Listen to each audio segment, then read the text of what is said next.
Hi, my name is Lusayo Mwakatika.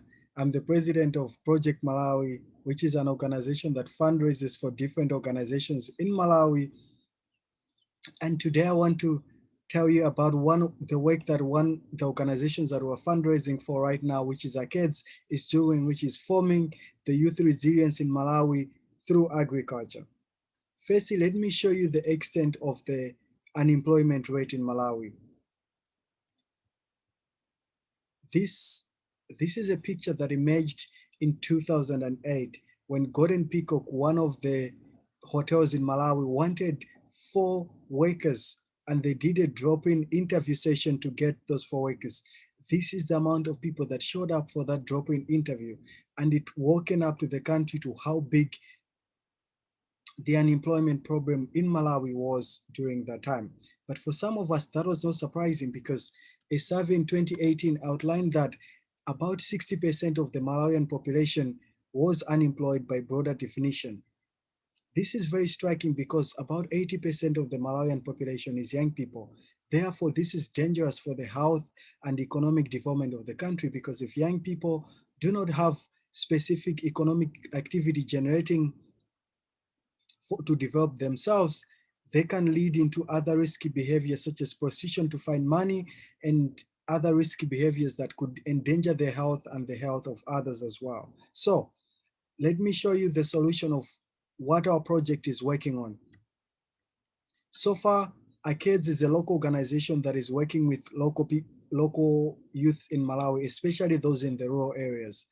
It is the largest agribusiness network in Malawi that has connected different young people who have interest in joining agriculture and starting their own agricultural ventures. What they do is they give loans to young people who want to start or grow their own agricultural ventures.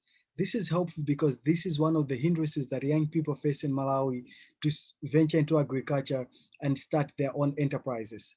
Another thing is they give training to these youth, especially in the rural areas. Most of these young people like training on the best ways to grow crops, and the way in which this has been done well is by using the local language to teach the young people, but also through working with local authorities to make sure that we get the best young people in the rural areas and the young people that need it the most. So usually we use the local methods and also combine it with the modern methods such as rotational cropping, which is a local method in Malawi, but also irrigation farming that helps to maintain the soil and use of the water source that Malawi has to use all year round. And this has shown to be one of the best methods to give an economic generating activity to young people and help them even improve their health as they have money to even pay for their own water bills.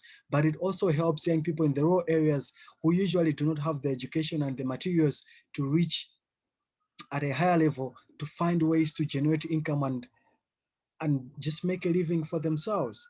And so far, our project has been very successful because we've reached 10,000 young people in Malawi so far, and we're still growing, and we're looking for support to continue grow and do that.